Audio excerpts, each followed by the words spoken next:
નમસ્કાર વિદ્યાર્થી મિત્રો, આપ સૌનું હાર્દિક સ્વાગત છે અમારી યુટ્યુબ ચેનલ અતુલ ચાવડા એજ્યુકેશનમાં। તો વિદ્યાર્થી મિત્રો, આજના વિડીયોની અંદરમાં આપણે વાત કરવાના છે ધોરણ છે આપણો 11, વિષય છે અર્થશાસ્ત્ર અને પાઠ નંબર છે 3। તો અગાઉ પણ આપણે પહેલો અને બીજા પાઠના આપણે મોસ્ટ એમપી એમસીક્યુ મૂકેલા છે સબ ઓડિટર અને સબ અકાઉન્ટન્ટની પરીક્ષા માટે। તો તમે ના જોયા હોય તો પ્લીઝ જોઈ લેજો, અને એ બંને વિડીયોની જે લિંક છે આપણા વિડીયોના ડિસ્ક્રિપ્શન બોક્સમાં આપેલી છે, તમે ત્યાંથી પણ જઈ અને બંને ભાગ તમે જોઈ શકો છો। તો વિડીયોને આગળ વધારતા પહેલાં વિદ્યાર્થી મિત્રો, જો તમે અમારી ચેનલ ઉપર નવા હો તો પ્લીઝ ચેનલને સબસ્ક્રાઈબ કરી લેજો અને બાજુનું બેલ આઇકન પ્રેસ કરી લેજો, જેથી કરીને આવા લેટેસ્ટ વિડીયોના નોટિફિકેશન તમને મળતા રહેશે। અને હા વિદ્યાર્થી મિત્રો, વિડીયો ગમે તો પ્લીઝ લાઇક કરી દેજો અને તમારા મિત્રો સુધી શેર કરી દેજો। તો ચાલો વિદ્યાર્થી મિત્રો, આપણે સૌ પ્રથમ પહેલા પ્રશ્નની વાત કરીએ। તો પહેલો પ્રશ્ન છે અહીંયા કે માંગને અસર કરતા પરિબળો કેટલા વિભાગમાં વહેંચવામાં આવે છે? ઓપ્શન એ છે 1, ઓપ્શન બી છે 2, ઓપ્શન સી છે 3 અને ઓપ્શન ડી છે 4। તો જવાબ આવશે આપણો ઓપ્શન બી, એટલે કે કેટલા ભાગ પડે છે? તો કે 2 ભાગમાં। ત્યાર પછીનો પ્રશ્ન નંબર 2 છે કે માંગ રેખાનો ઢાળ કેવો હોય છે? ઓપ્શન એ છે ઋણ ઢાળ, ઓપ્શન બી છે ધન ઢાળ, ઓપ્શન સી છે એક્સ ધરીને સમાંતર અને ઓપ્શન ડી છે વાય ધરીને સમાંતર। તો યાદ રાખજો વિદ્યાર્થી મિત્રો કે માંગ રેખાનો ઢાળ હંમેશા કેવો હોય છે? તો કે ઋણ હોય છે। ત્યાર પછીનો પ્રશ્ન છે પ્રશ્ન નંબર 3 કે હલકા પ્રકારની વસ્તુઓ બીજા કયા નામથી ઓળખાય છે? ઓપ્શન એ છે પ્રતિષ્ઠામૂલક વસ્તુ, ઓપ્શન બી છે અત્યંત સસ્તી વસ્તુ, ઓપ્શન સી છે ગિફન વસ્તુ અને ઓપ્શન ડી છે નકામી વસ્તુ। તો યાદ રાખજો કે નકામી વસ્તુ છે એ હલકા પ્રકારની વસ્તુ છે, કેવા પ્રકારની ઓળખાય છે? તો જવાબ આવશે આપણો ઓપ્શન સી, ગિફન વસ્તુ। ત્યાર પછીનો પ્રશ્ન નંબર 4 છે કે માંગની મૂલ્ય સાપેક્ષતાના કેટલા પ્રકારો હોય છે? ઓપ્શન એ છે 2, ઓપ્શન બી છે 4, ઓપ્શન સી છે 5 અને ઓપ્શન ડી છે 7। તો યાદ રાખજો કે મૂલ્ય સાપેક્ષતાના કુલ પ્રકાર હોય છે 5, એટલે જવાબ આવશે આપણો ઓપ્શન સી। ત્યાર પછીના પ્રશ્ન નંબર 5ની વાત કરીએ કે કિંમત અને માંગ વચ્ચે કેવો સંબંધ હોય છે? બરાબર, તો આવો પ્રશ્ન તમારે પરીક્ષામાં પૂછાઈ શકે કે કિંમત અને માંગ વચ્ચે કેવો સંબંધ હોય છે? તો ઓપ્શન એ છે ધન, ઓપ્શન બી છે વ્યસ્ત, ઓપ્શન સી છે સપ્રમાણ અને ઓપ્શન ડી છે શૂન્ય। તો યાદ રાખજો કે કિંમત અને માંગ વચ્ચે હંમેશા કેવો સંબંધ હોય છે? તો કે વ્યસ્ત હોય છે। ત્યાર પછીનો પ્રશ્ન નંબર 6ની વાત કરીએ કે પૂરક વસ્તુઓ કેવી હોય છે? ઓપ્શન એ છે જોડાયેલી, ઓપ્શન બી છે હરીફ, ઓપ્શન સી છે સંબંધ વગરની અને ઓપ્શન ડી છે વૈકલ્પિક। તો યાદ રાખજો કે પૂરક વસ્તુ હંમેશા કેવી હોય છે? તો કે જોડાયેલી, એટલે જવાબ આવશે આપણો ઓપ્શન એ। ત્યાર પછીનો પ્રશ્ન નંબર 7ની વાત કરીએ કે માંગનું વિસ્તરણ માંગ રેખા ઉપર કઈ તરફ જોવા મળે છે? ઓપ્શન એ છે ઉપરની તરફ, ઓપ્શન બી છે નીચેની તરફ, ઓપ્શન સી છે જમણી તરફ અને બીજી માંગ રેખા ઉપર અને ઓપ્શન ડી છે ડાબી તરફ અને બીજી માંગ રેખા પર। તો યાદ રાખજો કે માંગ રેખાનું જે વિસ્તરણ છે એ વિસ્તરણ ક્યાં જોવા મળે છે? તો કે નીચે તરફ। ત્યાર પછીનો પ્રશ્ન નંબર 8ની વાત કરીએ કે નીચેનામાંથી માંગને કોની સાથે સંબંધ નથી?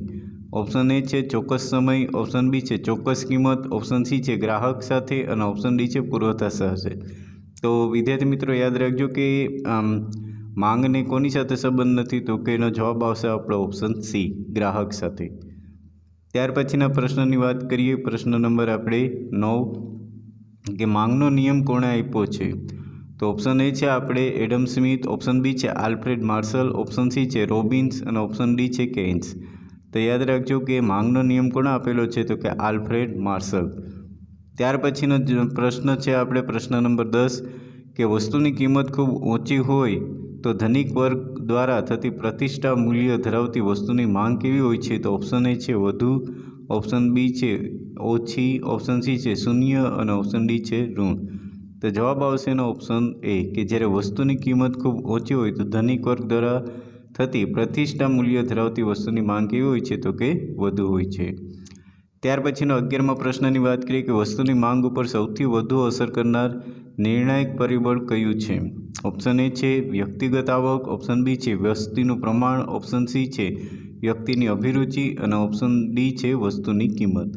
તો યાદ રાખજો કે જવાબ આવશે એનો ઓપ્શન ડી, વસ્તુની કિંમત। ત્યાર પછીના પ્રશ્નની વાત કરીએ પ્રશ્ન નંબર 12 અવેજી વસ્તુની કિંમત ઘટતા મૂળ વસ્તુની માંગમાં શું ફેરફાર થાય છે? ઓપ્શન એ છે વધારો, ઓપ્શન બી છે ઘટાડો, ઓપ્શન સી છે વિસ્તરણ અને ઓપ્શન ડી છે સંકોચન. તો જવાબ આવશે એનો ઓપ્શન બી ઘટાડો, કે જ્યારે અવેજી વસ્તુની કિંમતમાં ઘટાડો થાય એટલે મૂળ વસ્તુની માંગમાં પણ શું થશે તો કે ઘટાડો થશે. ત્યાર પછીના 13મા પ્રશ્નની વાત કરીએ કે ભવિષ્યમાં વસ્તુની કિંમતમાં વધારા અંગેની જે અટકળ હોય તો તે વસ્તુની વર્તમાનમાં માંગને શું ફેરફાર થાય છે. ઓપ્શન એ છે અહીંયા આપણે વધારો, ઓપ્શન બી છે ઘટાડો, ઓપ્શન સી છે વિસ્તરણ અને ઓપ્શન ડી છે સંકોચન. તો જવાબ આવશે એનો ઓપ્શન એ, કે ભવિષ્યમાં કોઈ વસ્તુની કિંમતમાં વધારા અંગેની અટકળ હોય તો તે વસ્તુની વર્તમાનમાં માંગમાં શું ફેરવાય તો કે વધારો. તો જવાબ આવશે આપણો ઓપ્શન એ. 14મા પ્રશ્નની વાત કરીએ કે માંગના નિયમોમાં નીચેનામાંથી કયા પરિબળનો ફેરફાર થાય છે. ઓપ્શન એ છે ગ્રાહકોની આવક, ઓપ્શન બી છે વસ્તીનું પ્રમાણ, ઓપ્શન સી છે વસ્તુની કિંમત અને ઓપ્શન ડી છે ગ્રાહકોની અભિરુચિ. તો જવાબ આવશે આપણો ઓપ્શન સી વસ્તુની કિંમત. ત્યાર પછીનો 15મા પ્રશ્નની વાત કરીએ કે કઈ રેખા ડાબી બાજુથી અને જમણી બાજુ અને ઉપરથી નીચે તરફ ગતિ કરે છે. ઓપ્શન એ છે પુરવઠા રેખા, ઓપ્શન બી છે કિંમત રેખા, ઓપ્શન સી છે માંગ રેખા અને ઓપ્શન ડી છે તક રેખા. તો જવાબ આવશે આપણે ઓપ્શન સી માંગ રેખા, કે જે ડાબી બાજુથી જમણી બાજુ ઉપરથી નીચે તરફ ગતિ કરે છે, એટલે ઋણ દર્શાવે છે. ત્યાર પછીના આપણે પ્રશ્ન નંબર 16ની વાત કરીએ તો પ્રશ્ન નંબર 16 છે અહીંયા કે વસ્તુની કિંમત અને માંગ વચ્ચે વ્યસ્ત સંબંધની સમજૂતી કયું કારણ આપે છે. ઓપ્શન એ છે આવક અસર, ઓપ્શન બી છે ગ્રાહક અસર, ઓપ્શન સી છે પુરવઠા અસર અને ઓપ્શન ડી છે માંગ અસર. તો યાદ રાખજો કે વસ્તુની કિંમત અને માંગ વચ્ચેના વ્યસ્ત સંબંધની સમજૂતી કોણ આપે છે, તો જવાબ આવશે આવક અસર, એટલે જવાબ આવશે આપણો ઓપ્શન એ. 17મો પ્રશ્ન છે કે માંગમાં નિયમોનો અપવાદ કયો છે. ઓપ્શન એ છે કુદરતી વસ્તુઓ, ઓપ્શન બી છે નુકસાનકારક વસ્તુઓ, ઓપ્શન સી છે નાશવંત વસ્તુઓ અને ઓપ્શન ડી છે અત્યંત સસ્તી વસ્તુઓ. તો જવાબ આવશે આપણો ઓપ્શન ડી અત્યંત સસ્તી વસ્તુઓ, જેને અપવાદ તરીકે લેવામાં આવે છે. 18મો પ્રશ્ન છે કે હલકા પ્રકારની વસ્તુઓનો ખ્યાલ કોણે વિકસાવ્યો છે. ઓપ્શન એ છે sir Robert Giffen, option B છે એડમ સ્મિથ, ઓપ્શન સી છે પીગુ અને ઓપ્શન ડી છે શ્રીમતી રોબિન્સ. તો હલકા પ્રકારની જે વસ્તુનો ખ્યાલ કોણે આપેલો છે, તો જવાબ યાદ રાખજો સર રોબર્ટ ગિફન દ્વારા. ત્યાર પછીના આપણે 19મા પ્રશ્નની વાત કરીએ કે માંગનું વિસ્તરણ સંકોચન શેના ઉપર આધારિત છે. ઓપ્શન એ છે ગ્રાહકોની આવક ઉપર, ઓપ્શન બી છે અહીંયા કિંમતમાં ફેરફારો, ઓપ્શન સી છે અહીંયા વસ્તીનું પ્રમાણ અને ઓપ્શન ડી છે ભવિષ્યમાં ભાવો અંગેની અટકળો. તો જવાબ આવશે આપણે ઓપ્શન બી કિંમતમાં ફેરફારો. ત્યાર પછીના આપણે પ્રશ્નની વાત કરીશું. પ્રશ્ન નંબર આપણે 20મો. તો 20મા પ્રશ્નની વાત કરીએ કે મૂળ માંગ રેખામાંથી જમણી તરફ સ્થાન બદલતી નવી માંગ રેખા શું સૂચવે છે. ઓપ્શન એ છે માંગમાં વધારો, ઓપ્શન બી છે માંગનું વિસ્તરણ, ઓપ્શન સી છે માંગમાં ઘટાડો અને ઓપ્શન ડી છે માંગનું સંકોચન. તો જવાબ યાદ રાખજો, એનો જવાબ આવશે ઓપ્શન એ માંગમાં વધારો. 21મા પ્રશ્નની વાત કરીએ કે મૂળ માંગ રેખામાંથી એટલે કે જે મૂળ માંગ રેખા છે એ ડાબી બાજુ તરફ સ્થાન બદલતી નવી માંગ રેખા શું સૂચવે છે. ઓપ્શન એ છે માંગમાં વધારો, ઓપ્શન બી છે માંગનું વિસ્તરણ અને ઓપ્શન સી છે માંગમાં ઘટાડો અને ઓપ્શન ડી છે માંગનું સંકોચન. તો જવાબ આવશે આપણો ઓપ્શન સી માંગમાં ઘટાડો. ત્યાર પછીના 22મા પ્રશ્નની વાત કરીએ કે નીચેનામાંથી એક જ માંગ રેખા ઉપર કોને દર્શાવી શકાય છે. ઓપ્શન એ છે માંગમાં વધારો, ઓપ્શન બી છે માંગમાં સંકોચન અને વિસ્તરણ, ઓપ્શન સી છે અહીંયા માંગમાં ઘટાડો અને ઓપ્શન ડી છે માંગમાં વધારો અને ઘટાડો. તો જવાબ આવશે આપણે ઓપ્શન બી માંગમાં સંકોચન અને વિસ્તરણ. ત્યાર પછીના પ્રશ્નની વાત કરીએ પ્રશ્ન નંબર 23. માંગની મૂલ્ય સાપેક્ષતામાં કયા પ્રકારની માંગનું વાસ્તવમાં અસ્તિત્વ જોવા મળતું નથી.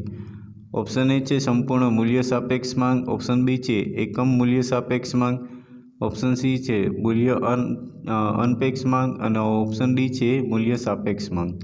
તો જવાબ આવશે આપણે ઓપ્શન એ સંપૂર્ણ મૂલ્ય સાપેક્ષ માંગ, એટલે કે જ્યારે મૂલ્ય સાપેક્ષતામાં કયા પ્રકારની માંગમાં અસ્તિત્વ જોવા મળતું નથી, તો યાદ રાખજો એમાં સંપૂર્ણ મૂલ્ય સાપેક્ષ માંગ. 24મા પ્રશ્નની વાત કરીએ કે સંપૂર્ણ મૂલ્ય સાપેક્ષ માંગ રેખા કેવી હોય છે. ઓપ્શન એ છે આડી ધરીને સમાંતર, ઓપ્શન બી છે ધન ઢાળવાળી, ઓપ્શન સી છે ઊભી ધરીને સમાંતર અને ઓપ્શન ડી છે ઋણ ઢાળવાળી. તો જવાબ આવશે આપણે એનો ઓપ્શન એ આડી ધરીને સમાંતર. ત્યાર પછીનો 25મો પ્રશ્ન, સંપૂર્ણ મૂલ્ય અનપેક્ષ માંગનો કેટલા એટલે કે માંગનો આંક કેટલો હોય છે? ઓપ્શન એ છે 1, ઓપ્શન બી છે અનંત, ઓપ્શન સી છે 0 અને ઓપ્શન ડી છે 5. જવાબ આવશે આપણે એનો ઓપ્શન સી હંમેશા કેવો હોય છે તો કે 0. તો વિદ્યાર્થી મિત્રો આ જે 25 આપણા જે MCQ જોયા એ બધા મોસ્ટ એમપી છે, તમને પરીક્ષામાં પૂછાઈ શકે છે અને આશા રાખીએ છીએ કે તમને વિડીયો ગમ્યો હશે. જો વિડીયો ગમ્યો હોય તો પ્લીઝ લાઇક કરી દેજો અને હજી સુધી પણ જો તમે અમારી યુટ્યુબ ચેનલને સબસ્ક્રાઈબ ના કર્યું પ્લીઝ સબસ્ક્રાઈબ કરી દેજો અને બાજુનું બેલ આઇકન પ્રેસ કરી દેજો, જેથી કરીને આવા લેટેસ્ટ વિડીયોના નોટિફિકેશન તમને મળતા રહેશે. અને આ વિદ્યાર્થી મિત્રો તમારા મિત્રો સુધી શેર પણ કરી દેજો, જેથી કરીને એ લોકોને પણ ઉપયોગી થાય. તો ફરી મળીશું નવા વિડીયો સાથે. તો દરેક મિત્રોને જય હિન્દ, જય ભારત.